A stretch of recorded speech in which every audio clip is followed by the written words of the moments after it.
So hey guys, welcome back to my channel. और आज मैं कुछ इंटरेस्टिंग सा लेकर आई हूँ। क्या वो बहुत काम की चीज़ है, आप सबके लिए हेल्पफुल होगी।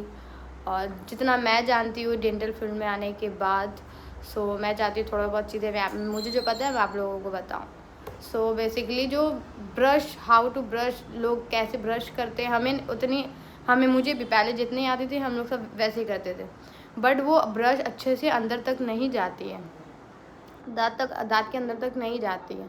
सो उससे क्या होता है, हमारे पार्टिकल्स देखते होंगे येलो येलो ब्लैक ब्लैक, वो पार्टिकल्स जम जाते हैं, वो खाना ही जम जाता है। जैसे वो सॉलिड में टाइम टू टाइम एक लेयर बन जाती है पतली सी, उसके साथ साथ ऊपर टाइम टू टाइम वो जाते जाते जाते जाते वो पत्थर हार्ड सॉलिड हो जाती है। फिर वो जितने भी ब्रश कर लो वेस्ट ब्रश है तो वो कुछ भी नहीं होने वाला।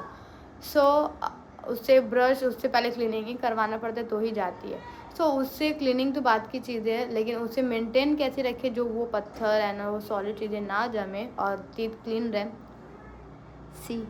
मेरे भी थी मैं करवा ली हूँ, बट हाँ मेंटेन जब से यहाँ पे डेंटल केयर में मैं हूँ तो तब से मैं बहुत अपना ध्यान रखती हूँ, और तब से अल्हम्दुलिल्लाह ऐसी चीज़ें मुझे पता है तो हेल्पफुल हो जाती है। तो ब्रश कैसे करना है मैं वो बताती हूँ, दिखाती हूँ। ये हमारी टीथ है, हम लोग ब्रश करते हैं ऐसे ऐसे करते हैं, ठीक है। तो हमें वैसी नहीं करनी है। राइट तरीका ये है कि हमें उल्टे की तरफ ऐसे ऐसे ऐसे ऐसे ऐसे ऐसे झाड़ू देते हैं ना हम लोग, ऊपर की तरफ, नीचे वाले दांत के लिए ऊपर की तरफ, पीछे की तरफ से भी आगे की तरफ ऐसे ऐसे करनी है।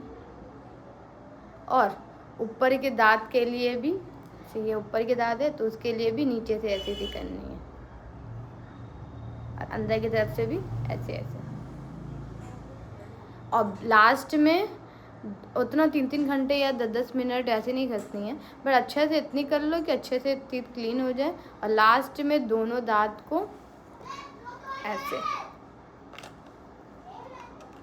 ये दांत को ऐसे बंद करके इसको round round round round round round circular angle में टीथ क्लीन करें। बस सिंपल सा मेथड है जो हमें भी नहीं पता थी, बट मेरे डॉक्टर आके मतलब मुझे सिखाया है। सो मैं चाहती हूँ जो मुझसे जुड़े लोग हैं उन्हें भी पता हो, इजी हो जाए, इजी पीजी सब हो जाए। तो आप सब वो अच्छे से ब्रश करो जिसकी वजह से टीथ भी क्लीन रहेगी और कोई बाकी टीथ में कोई दिक्कत ही नहीं आई है कि। और हर ईयर में या 10 मंथ में 12 मंथ में एक बार डीप क्लीनिंग करवानी ज़रूरी है, ये मैं समझ गई हूँ।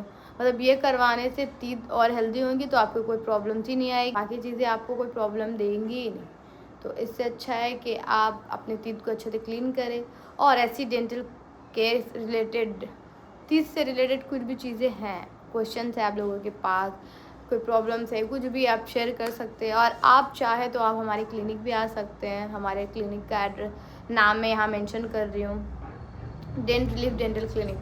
सो आप यहाँ आके विज़िट कर सकते हैं, और यहाँ पे आप सारे ट्रीटमेंट होता है A to Z, ब्रेसेस से लेकर फीलिंग, क्लीनिंग, वटएवर जो भी आप चाहते हैं सब यहाँ पे हो जाएगी। सो गाइस, ये थोड़ी सी काम की चीज़ मैं लेकर आई हूँ। आई होप सो आप लोगों को बहुत अच्छी लगेगी।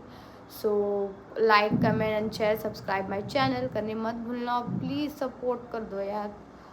और अब आप लोगों को ऐसे ही थोड़ी नॉलेज वाली या थोड़ी काम की चीज़ वाली ऐसी कुछ चीज़ें चाहिए तो मुझे कमेंट करना ज़रूर, फिर मैं बताऊँगी। Okay, bye.